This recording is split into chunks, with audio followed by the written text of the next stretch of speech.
learning in San Francisco Unified School District is the spiraling of experiences that enable students to honor identity and community, build proficiency, and create with purpose in order to achieve the graduate profile. Deeper learning can be broken down into these 4 core instructional priorities: inquiry, collaboration, assessment for learning, equitable access and demand.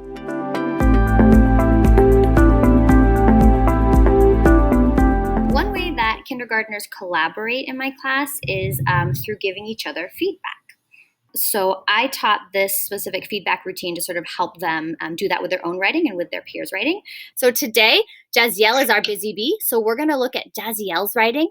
And your job is to think, what did Jaziel do really well? What are some questions you have for Jaziel?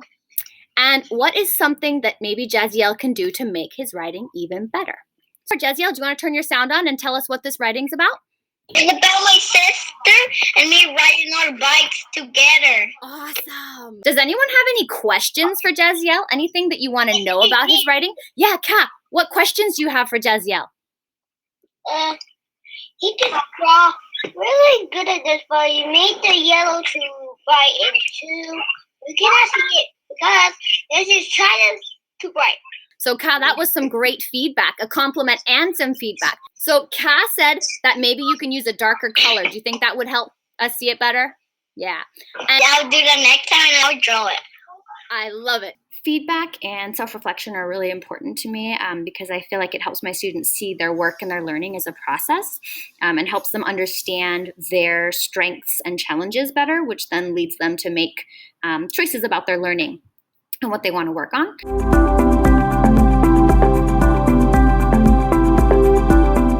This year, as part of our assessment for learning, we had some strong student self-assessment in our student-led conferences, where our students reflected about their learning and their successes this year, navigating the barriers of distance learning.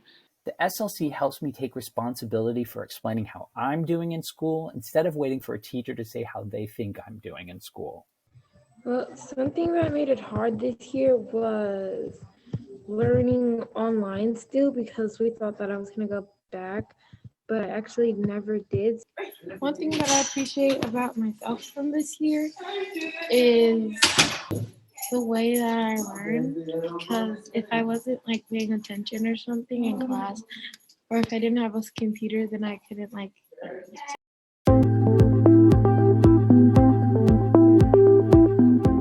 Coming back from the winter break, students were like turning off cameras a lot. There just wasn't a lot of engagement and motivation. So I actually got started with them by just like kind of asking them like what would be more interesting for you. They said they like things that are more like live demos. We'll just take one last look at our vertebrae before we stick it into the bleach solution. I purposely try to choose things where I have a good grasp on the process and the teaching, but maybe I don't know everything about the content. Because when I'm learning with my students, they pick up on that energy. What's so good to understand is what it feels like to have a question that you really want to know the answer to. I'm going to search up alligator tailbone. Okay. Yeah, see what you come up with? Let me share my screen. I want my classroom to be a place where like everybody can get in on it and nobody feels like they're getting left behind. Maybe if the bowl was left outside, maybe like an animal chewed into it or like crawled into it to get the nutrients that's inside of it.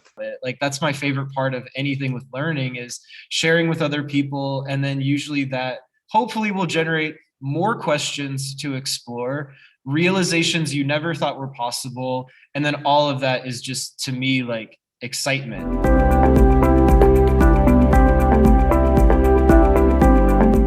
This year, my upper level ethnic studies class engaged in an oral history podcasting project.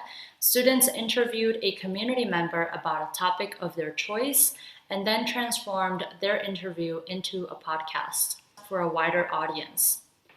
The interviews addressed a range of topics and experiences, from activism to immigration to the American education system.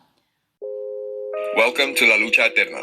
For our first episode, Madre Mia, I'm speaking with my mother, Leticia, an esteemed educator, poet, and professor at SF State. We talk about her experiences growing up in Southern California and how the education system she managed to maneuver through is designed to fail students of color. Stay tuned to learn more about her thoughts on how we can build an education system that teaches everyone. This project allowed students like Masik to tap into the knowledge that is present in their own lives while practicing valuable digital skills like recording and editing audio.